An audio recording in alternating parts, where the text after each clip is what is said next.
Welcome to We Are Venomaniacs, the Venom site's official podcast for all of your symbiote news, reviews, and point of views. My name is Orion, and I'm joined by my fellow co-host, Carlos. Good evening, ladies and gentlemen. Today's episode is a special crossover with Into the Night, a Moon Knight podcast, one of our partners at the Collective. Joining us from Into the Night is Ray. Welcome to our vile, dark corner of the web, O denizen of the Midnight Sun. How's it going, everyone? It's really good to be here. Thanks, Orion, for inviting me. And yes, I'm excited to chat Moon Knight and Venom with yourself and Carlos. Yeah. So Ray joins us today to help us review Episode 3 of Disney XD's Spider-Man Maximum Venom animated series, the episode titled Vengeance of Venom. So do you want to explain to our and your listeners why you grace our airwaves today, Ray? For sure, absolutely. Myself, along with many other loonies, as we like to call them, Moon Knight fans, excited at the prospect of seeing Moon Knight on the screen. Now, we've got the Disney Plus TV show coming, but before that, we've discovered that he's actually popped up in Marvel's Spider-Man. So this episode 3 is a very... it's been a long time between drinks, let's just say that, with Moon Knight on screen. So I'm very excited to have watched it. Yeah, definitely. And it's great too because this is the second time Moon Knight has crossed paths with Spider-Man in the animated universe. The first time was with the very last Christmas episode for Ultimate Spider-Man. And what were your thoughts on that little appearance? Yeah, I thought it was good. I mean, I'll hold the same kind of, I guess, perspective going into this episode 3 as well. But I'd like to very much kind of separate the Moon Knight in animated with Moon Knight in the comics. So I didn't have too much of a problem how he was depicted. I thought it was done in a very fun way, a kind of very light way. And at the same time, there were also, I remember, a couple of references to the comics, which I found were cool. Like, I think there was made mention about him rather taking a blow than defending it, and I thought, oh, that's pretty cool. We definitely know that from the comics, but yeah, it was fun. And with Spidey, there's always quips. Yes, and then the last time he popped up before this episode was in Avengers Assemble Battle World, or was it Secret Wars? It was a single episode where he was like a defender for the Egyptian land or whatever. And that was another different take on Moon Knight. Like, it seems like we get different takes of Moon Knight each time he appears on screen. Oh, for sure. So that second, I enjoyed that, actually. And again, it was a very different kind of looking Moon Knight, voiced by Gideon Emery, fantastic voice actor as well. Kind of gave him, apparently, as you can tell, I'm not American, but apparently gave him a Chicago kind of accent. And there was a slight difference there, I could tell, between himself and the other Avengers. But no, that was a lot of fun. A little bit more over the top, if I can say that. I mean, the Ultimate Spidey had Mysterio and the likes of Doctor Strange, I think, even as well. But in the Avengers Assemble, it was Egyptian mummies, zombies, and it was a good nod to Khonshu as well. Yes, definitely. So now it brings us to Maximum Venom Episode 3, Vengeance of Venom, which is the next time we see Moon Knight. And once again, it's a very different take on Moon Knight. But before we get to that, since We Are Venomaniacs hasn't covered Maximum Venom yet, I'm just going to, we're all going to give a short synopsis of the story so far, and Ray will give us a brief summary of episode right after. So let me start off by giving you the story so far. Venom, an alien symbiote from outer space, has been trapped on Earth and experimented upon by Max Modell and NASA. After several breakout attempts involving Spider-Man and Eddie Brock, Venom finally makes his big break from captivity and pursues the mission he was set to Earth for, planting a beacon to summon his kind and invade Earth for its abundance of hosts. But with the help of his amazing friends, Spider-Man finally destroys Venom once and for all and foils his plans to use the Seed Beacon. All right, so Carlos, how about you take us away with the second part? But the story doesn't end there. When Baby Groot arrives on Earth with a dire message for its defenders, Spider-Man, Ironheart, Amadeus Cho, Totally Awesome Hulk, and Doctor Strange fight with AIM to keep Groot and their sinister to keep them from their sinister grasp. Upon defeating AIM's forces, Groot's message is finally translated with the help of Doctor Strange's magic. The message depicts Star-Lord's warning to Earth's defenders that a symbiote invasion force is headed to Earth before he and the rest of the Guardians of the Galaxy are overrun with their symbiote assailants. And now with Groot amongst them, Spidey and the band of heroes are quickly accosted by the Venomized Avengers. Captain America, Iron Man, Thor, Captain Marvel, and Hawkeye attack the unsuspecting crew who first think it's the backup they were hoping for.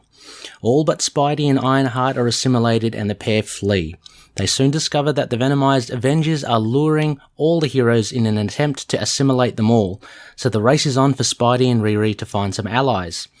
Cloak and Dagger are found, with Cloak already possessed by the symbiote, and though they valiantly fight on, soon Dagger and even Ironheart are assimilated as the enemy. Spidey is forced to find Aunt May as he soon discovers the symbiotes know who he is and his loved ones are, and he soon comes across another horde of the possessed which threatens to overwhelm him. Suddenly, Mark Spector appears and, though reluctant, he teams up with Spidey to battle the ever-increasing Clintar symbiotes, who hope to take over the world. Mark Spector, though at first reluctant to don the white costume, returns as the once-retired Moon Knight, and with a little help from some surviving citizens, ably led by Aunt May, they manage to quell the invasion. Excellent. Thank you so much, you guys. And let's just jump into it.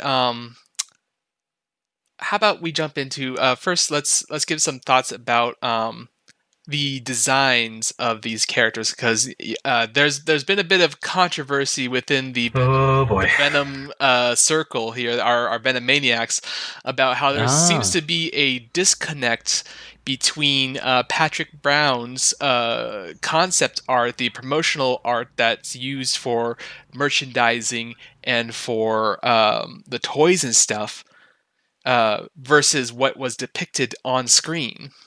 Yeah, there's a huge disconnect, and it's rather shocking. And yeah, so I take it, Carlos, you're pretty unhappy. Yeah, I'm kind of a little somewhat bothered.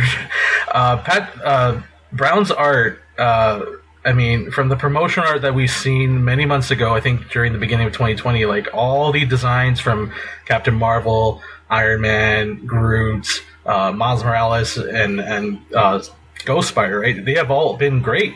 Now, the thing is that for the new Spider-Man cartoons animation, I'm not really a fan of it. I wasn't really too keen on Venom's design per take. And as Maximum Venom was airing, I was kind of, looking forward to the designs.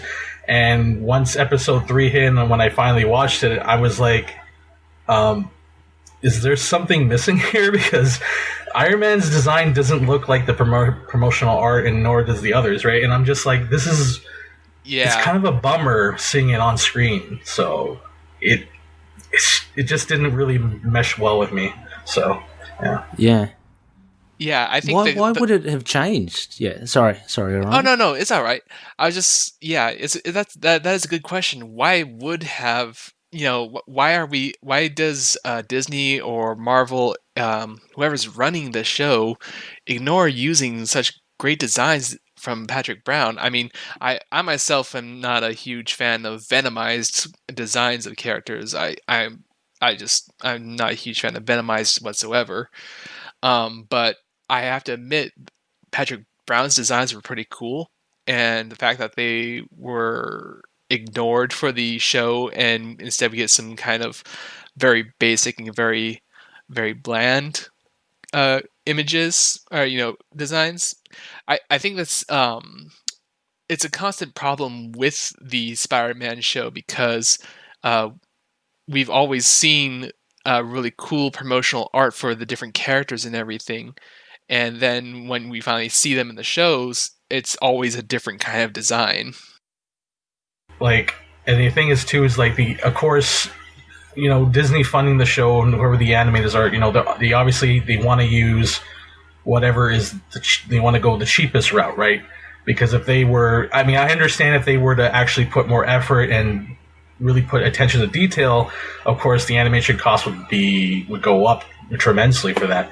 But again, it's just the execution, how it was pulled off. Now that I've seen some of these characters Venomized, it's not that great. But yeah. Yeah, I think, and there have been a lot of comments about, I mean, this was when I posted it in our Facebook group about Moon Knight being in the animated Spidey series. A lot of people were talking about the animation and how bad it is. Look, I'm by no means an expert or watch that much animation. I thought it was decent, but I can definitely see what you mean. There's a lot of, all the figures kind of seem flat. And I think, as you say, Carlos, if they added a bit more texture, which would bump up the cost of the animation, if they kind of rounded out the figures instead of making them look so flat, then I think the Venoms, like the Venomized costumes, would look a lot better. Because, we're talking about a symbiote and Clintar, and it's kind of meant to be gooey and kind of, viscous and all that. You don't get that real sense in the animation. Oh yeah, totally. Yeah. And it's funny, the animated version of Venomized Iron Man kind of reminded me of a not official symbiote character, but an official Marvel character, Dreadface from Fantastic Four comics. Right. Because we like to think Dreadface is a symbiote because of the different properties it has. It's like, that's obviously a symbiote, but Marvel hasn't come out and said he's a symbiote. But Iron Man was definitely giving me some Dreadface vibes. No, I'm familiar with Dreadface. He sounds like a pretty cool character. Yeah. I will say that from what I saw, I think the only character that was actually consistent was Venom or Ghost Spider. Her look was actually, I think, the only one that was accurate, and that was it. So. Yeah. Right. Yeah, I remember her. Thor looked really weird. I thought something was going on with his head there. It just didn't seem. I think it must have been his helmet or something, but it just looked like he had a weirdly shaped head. But Spider-Gwen was pretty cool, I would say. Cloak was very kind of middle of the road. I mean, there's not much you can do there.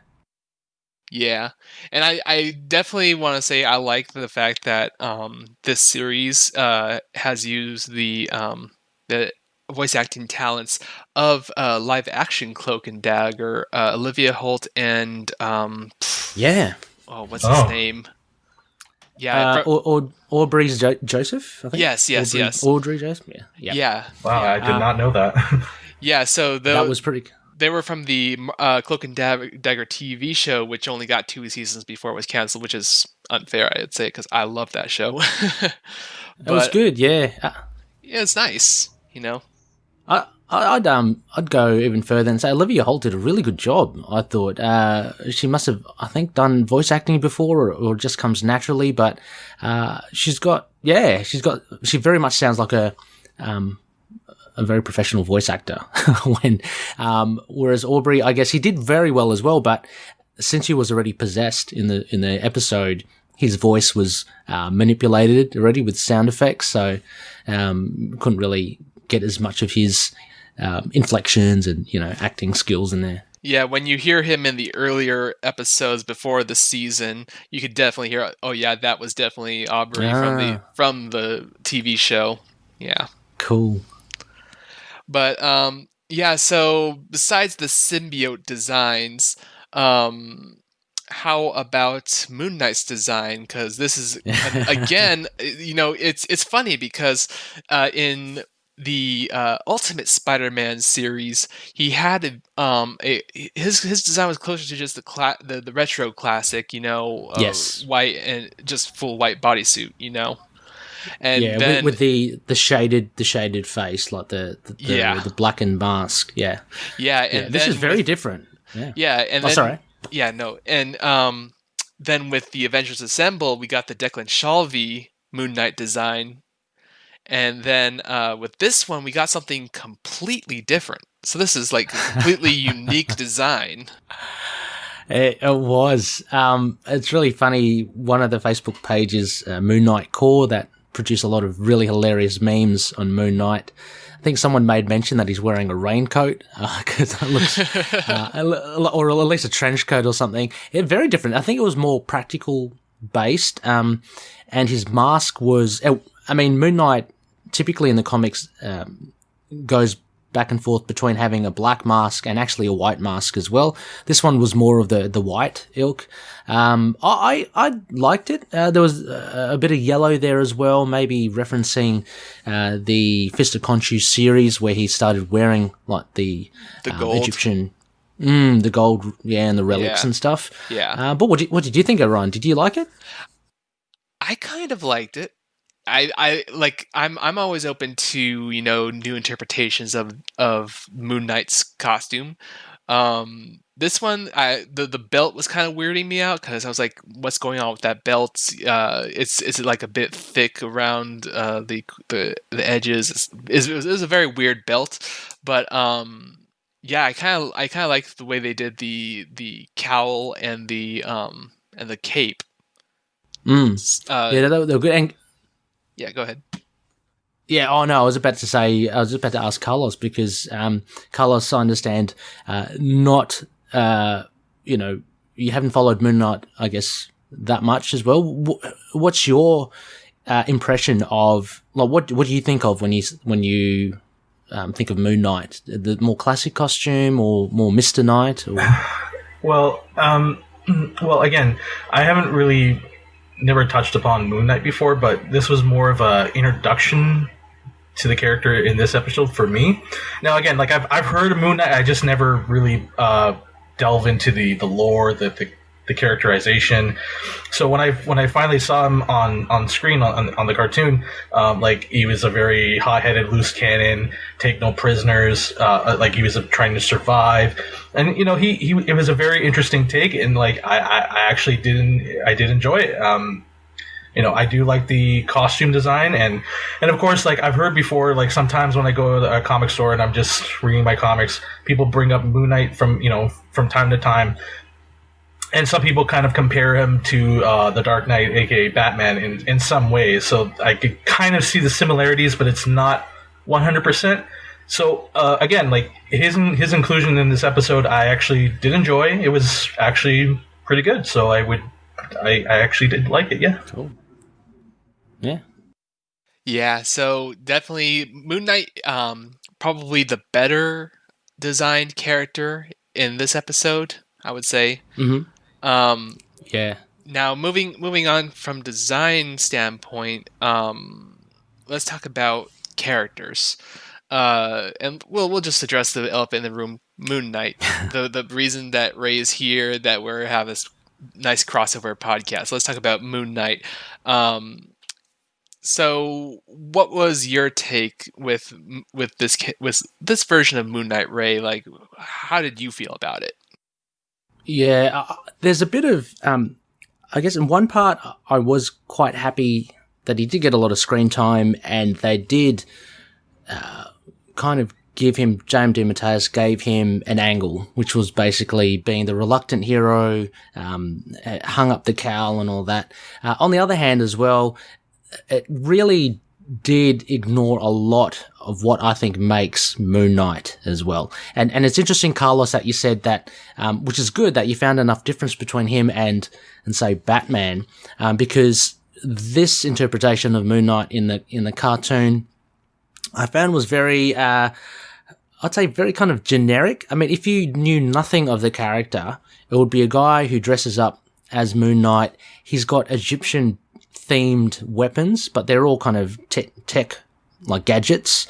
He even has that ankh which shoots something, and he's a good fighter, and that's really what you see from him, but you don't get the deeper levels for me for what Moon Knight is. And Orion, I'm sure you know where I'm heading. Oh yeah, His DID, like the big thing about Moon Knight is his identities, and also you can also argue the fact his connection with Khonshu, and both of those I thought were quite ignored, I think, in this.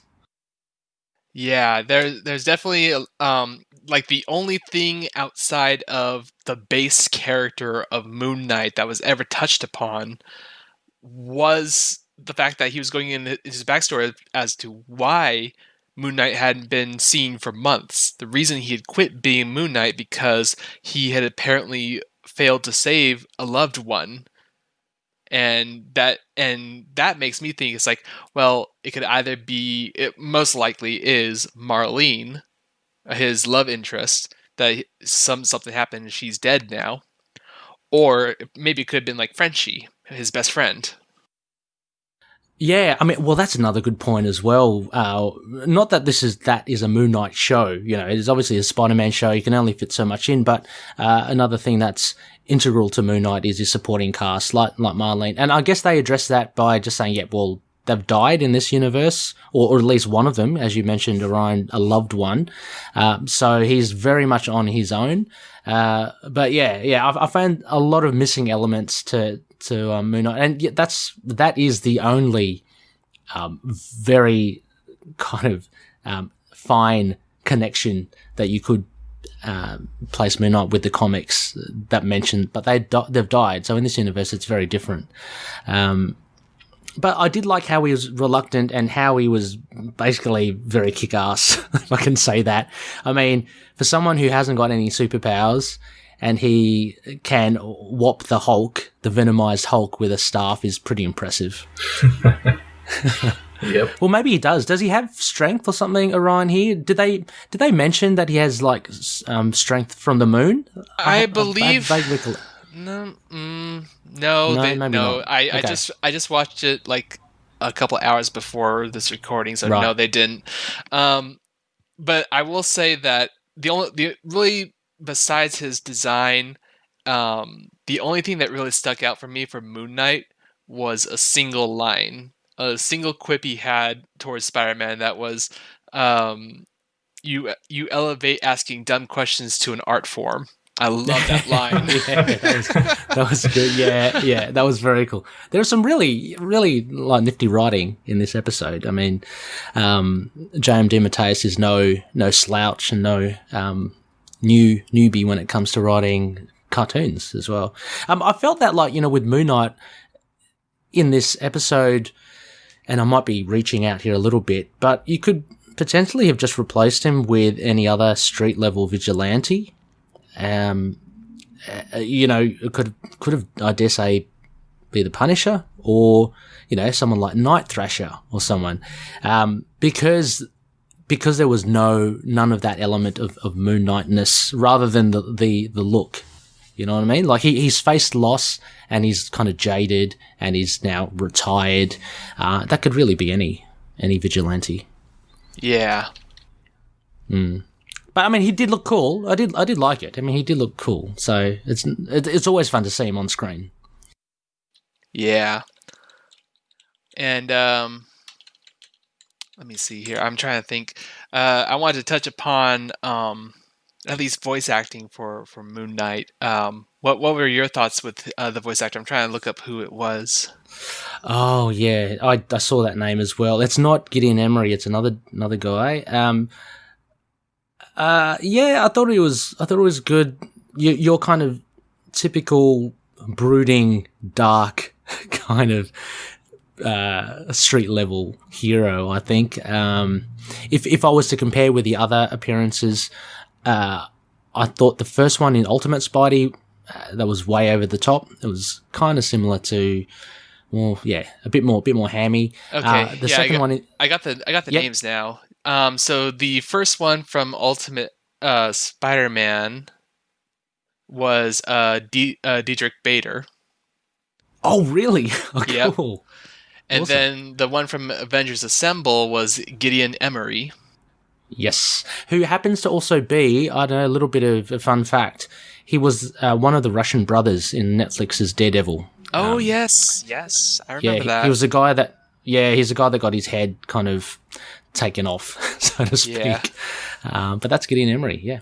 And then this one was Peter Giles. Okay. Okay. I haven't heard of Peter Giles. No. What did you think of his voice? I think it was probably the edgiest of the three. That's what I was actually gonna say. Yeah. Like, he just came out super edgy. Like, oh, I'm such a badass. Oh, you better fall. Exactly. A bit of Clint Eastwood in there, you know. Yeah. Yeah. Bit of Dirty Harry. To the point where I was listening to it and thinking, how does he, like, I'm trying to figure out which throat muscles to use to do that as well. Because it, when I was listening to him, I'm like, this is Punisher. This isn't Moon Knight. Exactly. Even had a 5 o'clock shadow too. Yeah. Mm. Yeah. But I I thought it was kind of interesting that he's holed up in a sewer, which for those who are not huge Moon Knight fans, the Midnight Man was all about living in the sewers, and he has his own base in the sewers. So it's like, hey, maybe he got that from the Midnight Man or something. Yes, absolutely. There's also, I took it as a slight reference, and this is to be a little bit geeky. I think it was more towards the Benson run. When he's kind of dwelling in the sewers, and he's kind of hiding out as well. Yeah. Different situation. Obviously, the world is being taken over by symbiotes in this one, but that's the only time I can think of that he's been kind of in the sewers. It's like he's been ready this whole time. Like he had everything conveniently in the sewers. So yeah. His safe house. Might be his safe house. I will say one more thing. I did like how, because like throughout the episode, he's already lost faith in humanity. He knows that he thinks that the symbiotes are going to take over the world, and Spider-Man's trying to make him tell him that everything's going to be okay. And there was one part I actually did like where Aunt May was, she had like a sonic gun, and obviously she told him about the whole saying about with great power comes great responsibility, and I liked how Moon Knight also said it to Spider-Man just to get him back to the way he was. So that was pretty cool. And that was quite the revelation there, that now we have Moon Knight knows Peter Parker's identity. He's like, hey, that's interesting. Yeah. And that was from from Aunt May saying that, right? Yeah.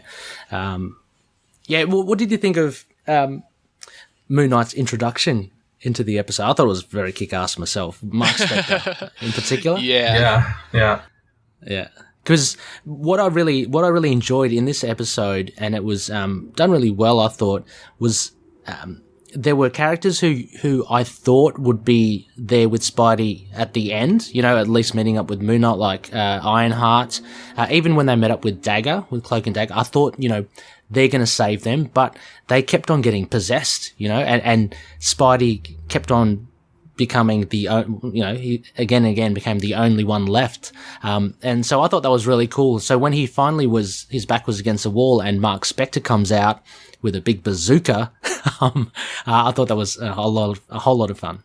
Yeah, totally was. And I like the fact that Moon Knight, his primary weapon when he was Moon Knight was just that his staff, because like that's totally Moon Knight right there. And then you like the other things he used, like his crescent darts, which is cool. His spiked gauntlets, that was cool. Yes, he had them. Yes. Yeah, that was like, wow, man, in a children's show he had spiked gauntlets. Okay. That's kind of extreme. Exactly. And then they brought back the Ankh in a very interesting way, because he used to have the Ankh back in the Fist of Khonshu era and with the West Coast Avengers. and really Yes. he just threw that around in place of his moon darts. And in this one, it's a blaster. Yes. It's a blast. Yeah, exactly. Yeah. What did you think of that, Orion? I was kind of like, oh, did you have to go there for that? At least the way he was using it, the way he was holding it was okay to me, because if he started like using it where he had his hand in the ring and he was using the pointy end of the to blast, I've been like, that's too reminiscent of the Zodiac from Marvel. Oh, yes. And I don't like the Zodiac. Yeah, that's true. I reckon this is a small quibble. He could have at least painted it gold or something. Yeah. It didn't seem to go with him. It seemed to be just it might have been I don't know. He's not really an inventor. I was about to say it might have been a makeshift weapon that he put together, but it's pretty sophisticated if it is. It's powered by his faith to Khonshu. Yeah. It would have been so good to see Khonshu there. That would have been, at least as a devil on his shoulder or something. But I obviously take it. It's a Spider-Man show, not a Moon Knight one. Yeah. Well, we'll get that in the Disney Plus series. There's one other person we still haven't seen, and unfortunately, our other fellow co-host. This show is called Maximum Venom. Bizarre, yeah, yeah, Maximum Venom. So, unfortunately, our co-host Bizarre, aka Aaron, is not here, and I'm pretty sure I'll take a page out of him because I know he would be saying this. He would be like, "But where's Eddie Brock? Where's Eddie Brock?" So there's no Eddie Brock in this episode, ladies and gentlemen. We're still waiting on that, but we'll see if he'll show up. Yeah. Now that's the thing is that the way this episode ends is like, they had the symbiote invasion, and they beat back all the symbiotes because they made Groot into anti-venom, which is something else we're going to have to touch on because But they stopped the symbiote invasion, and everyone's happy at the end. And then, of course, there's the ominous guy taking the seed, which I think that's going to be because I know that earlier in the season, Max Modell was being hounded by who was it? The Kurt Lizard. Connors? Yeah, Kurt Connors. Liz. I feel like he's doing something because he was taken over by Venom at one point. So yeah, that was him laughing, right? Yeah. Yeah. So. Okay. So, even though it seems like Maximum Venom is done, they had the symbiote invasion.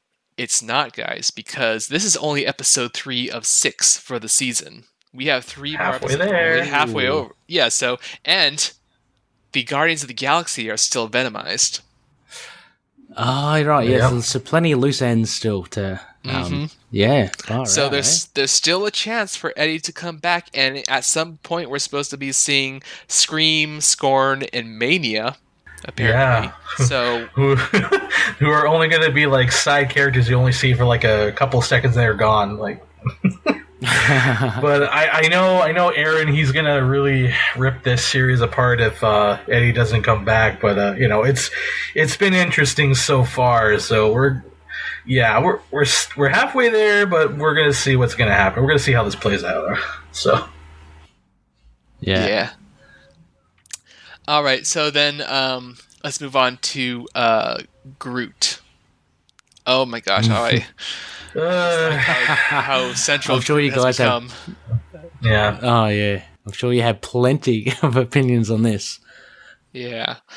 The fact that he became anti-Venom is like, oh my god, you gotta be kidding me. I mean, it was bad. It was bad enough when Harry became anti-Venom in Ultimate Spider-Man. Don't. That's still cringy to me. But still, like, I somewhat, I kind of spoiled myself. I did see leaked images of him being anti-Venom. I'm like, wait, what? Is this a joke? And is this like a wrong animation recolor? This has to be a joke.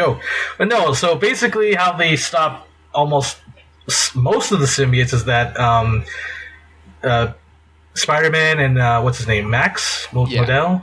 Yeah, so they both go back to his old laboratory and they have to find this gadget of some kind. I forgot what it was. And apparently in this universe, Baby Groot has some sort of antibodies that they would just convert into anti-venom. And I'm just like, okay, that I don't see how that really works, but okay. But again, they just roll with it and they just save the day like that. And I'm just like, okay then, all right. So whatever works. And it was just most annoying that, him being the whole I am Groot thing. Then when he's Venomized, he's I am Venom. I was like, I am Venom. I'm like, no, you're saying it wrong. And then when he's anti-Venom, it's I'm anti-Venom. Like, oh my god, guys. Maybe the symbiotes have taught him, or have moved his mouth for him to say that. I don't know. Yeah. It's like, well, now, kids in this day and age be like, I am Venom, I am anti-Venom. Like, no, it's we. Yeah. Yeah. Oh, of course. Yeah. But, so Baby Groot aside, it's like, he's still anti-Venom. Doctor Strange went off with him to try to cure the Guardians of the Galaxy, which I'm sure is not going to work because they're going to probably be the ones to bring the second invasion. And what's interesting is that before the series was aired, like long before when it was first being announced and everything, we learned that Donny Cates, current writer of the Venom series, had some sort of consulting role in writing the Maximum Venom storyline. And for everyone in the Venom Discord and everything, we're like, it's probably going to tie into Null somehow. So I'm kind of thinking maybe we'll see Null in the second half of Maximum Venom. I don't know.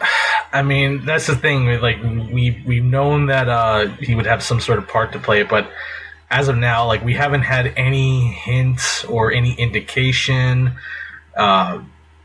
Maybe he might show up in a post-credit scene.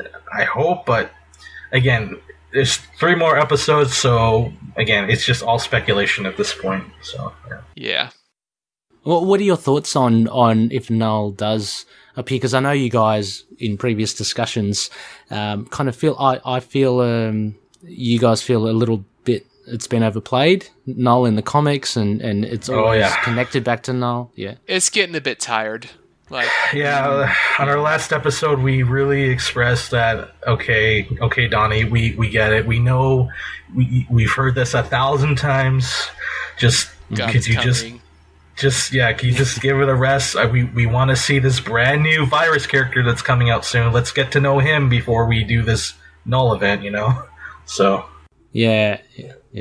Well, he may be turning up again, even in animated form. So, yep. But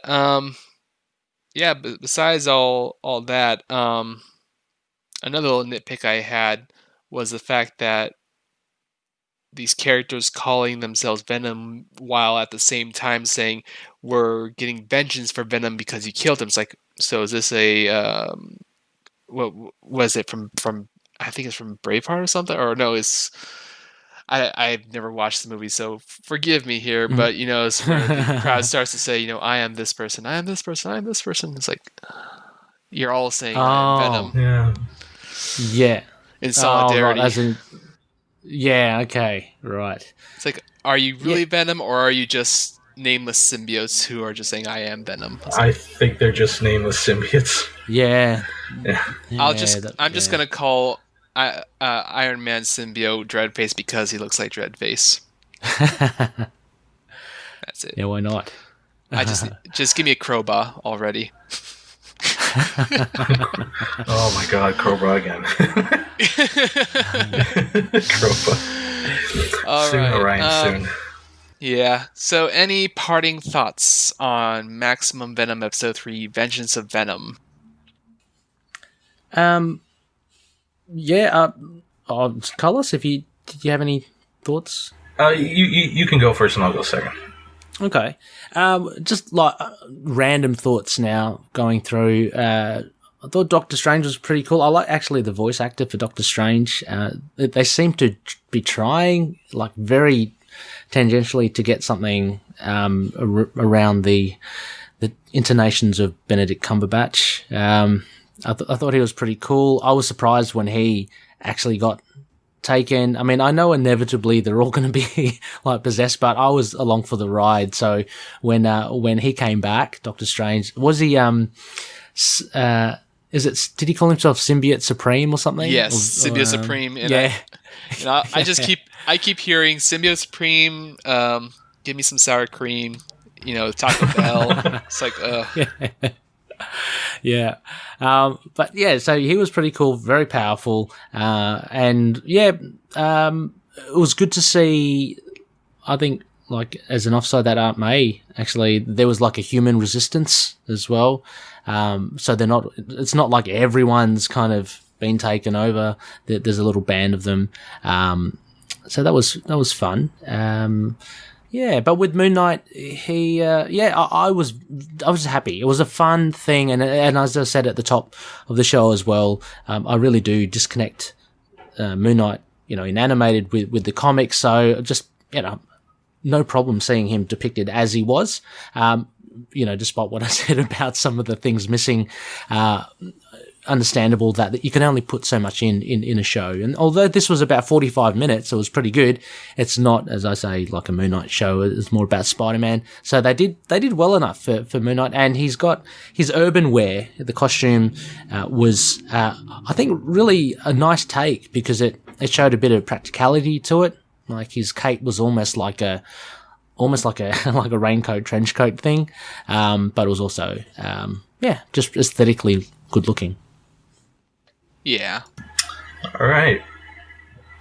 But yeah, no. As for me, I mean, I was really looking forward to this 6-part series. I mean, again, I bought in a lot of the merchandise, like mostly the pops, some posters here and there. But so far, the execution of the series hasn't been all that great. I mean, it has its strengths and weaknesses. For Moon Knight to appear in this episode, it was great. I enjoyed it. At least I thought, he was great. He sounded really edgy and cool. But other than that, again, the only thing that just was a little disappointing was the whole design. The designs of the Venomized characters, how they were portrayed and all that. But, I mean, again, I hope that at least by the end of this, it'll be at least decent, but we'll have to wait and see. But overall, like, it's not really too bad, so I can't really knock it down all the time, so yeah. Yeah. I will say that as someone who had watched the entire Ultimate Spider-Man series beforehand, and then watched all this series up until now, I feel like the Ultimate Spider-Man did a better job with their symbiote saga, even though they'd never even had Eddie Brock at all. Especially the Maximum Carnage episodes; those were actually decent, I believe. This one it's okay. Maximum Venom, it's all right. It's not perfect, but it scratches the symbiote itch, I would say. Exactly. And it feels like I like to call this. I'm going to call this Maximum Venom, the ghost, the very pale ghost of Web of Shadows. Okay. In a way, yeah. All right. So I think that's all the time we have today to cover Maximum Venom. And for our listeners of We Are Venomaniacs, just so you know, we're probably not going to be reviewing the rest of the season at this point. Opinions on the series and among the hosts and among our cadre of people on Discord is pretty low on the series overall. So very unlikely that we'll touch upon this again, if in passing. Otherwise, Ray, how about you give our listeners and your listeners a preview of what's upcoming in Into the Night?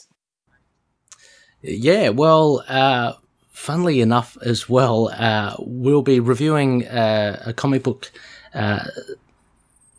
this weekend. It's a new segment. It's called The Other Side of the Moon. It's a comic book where Moon Knight is in it, but he can be really in it fleetingly. As long as he's in it, then we can dub it, a comic rife for reviewing.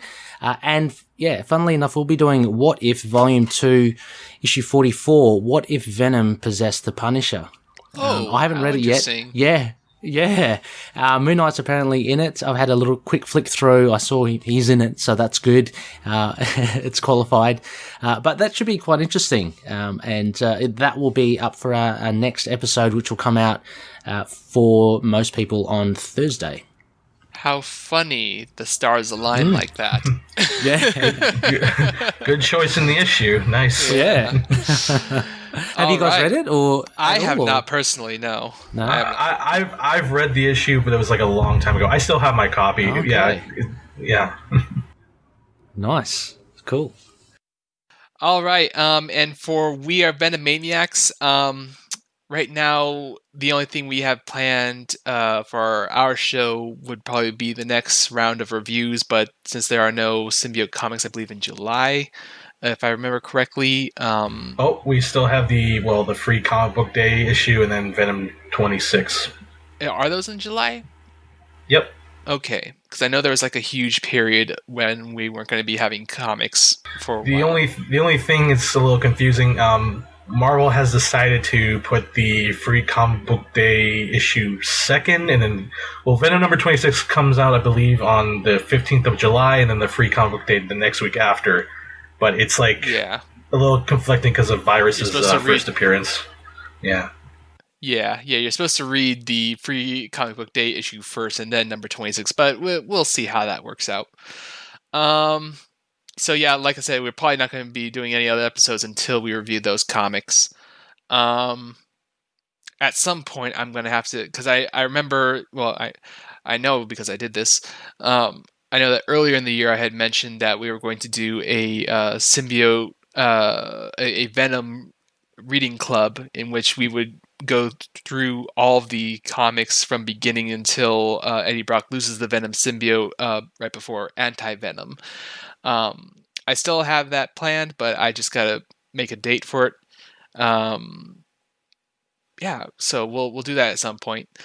Otherwise, you can listen to We Are Venomaniacs on Podbean, Spotify, Apple Music and iTunes, Google Play Music, and YouTube. And we can also be found on Twitter at WAV_podcast. Ray, where can we listen to Into the Night, and where can we find you? Yeah, definitely. You can catch us on all or most of podcast platforms as well, similar on Spotify, Apple iTunes, Google, Stitcher, all that sort of stuff. And you can, if you'd like to talk Moon Knight and or even just drop a line, our Twitter handle is at ITK Moon Knight. We've got a Facebook page, facebook.com/ITK Moon Knight, and we have a group and a lot of fantastic loonies there. It's great to chat with them all on facebook.com/group/ITK Moon Knight. Yep. And I've been to those places before. It's a great place if you are looking for Moon Knight coolness. Just go there. You know, you're among good fans there. Yes. All right, and then you can check out We Are Venomaniacs Discord server, where you can geek out with the community of Venomaniacs like us. And finally, just thank you for partnering with us today on this crossover episode and talking Venom and Moon Knight with us, Ray. Oh, it's been really fun. I've always loved to come on We Are Venomaniacs, so thank you so much for having me. And it's fun to see Moon Knight and Venom kind of cross paths. Yeah, it's very rare for them to do that. All right, and then as always, thank you to my fellow co-host Carlos for joining me today. Thank you very much for listening, ladies and gentlemen, and thank you, Ray, for joining us. We greatly appreciate it. Oh, no worries. And thanks to the Venom site for permitting us to make this podcast under the TVS banner and all of your generous support. And finally, thank you, loyal listeners and fellow Venomaniacs and loonies. You guys make an awesome community, and it's an honor to be your voice on the airwaves. Together, we are Venomaniacs and loonies. And now a word from one of our partners at The Collective, a network of superhero podcasts.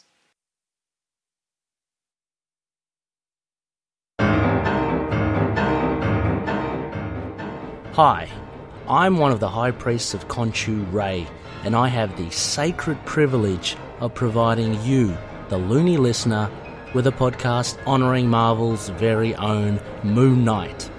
Want to learn more about the Fist of Khonshu in comics? You got it. We review all current and classic runs from Mensch to Houston to Lemire. Want to know where else to find the Avatar of Vengeance? Glad you asked. We also review action figures, video games, animation, TV, anything and anywhere Moon Knight is featured, we've got it covered. All this along with any latest news which may feature our White Knight week in or week out. So join me and a host of others at Into the Night, a Moon Knight podcast. Follow us on Facebook, Twitter and Instagram, or support the show by becoming a Patreon member. Into the Night, a Moon Knight podcast. It's time to get your Khonshu on.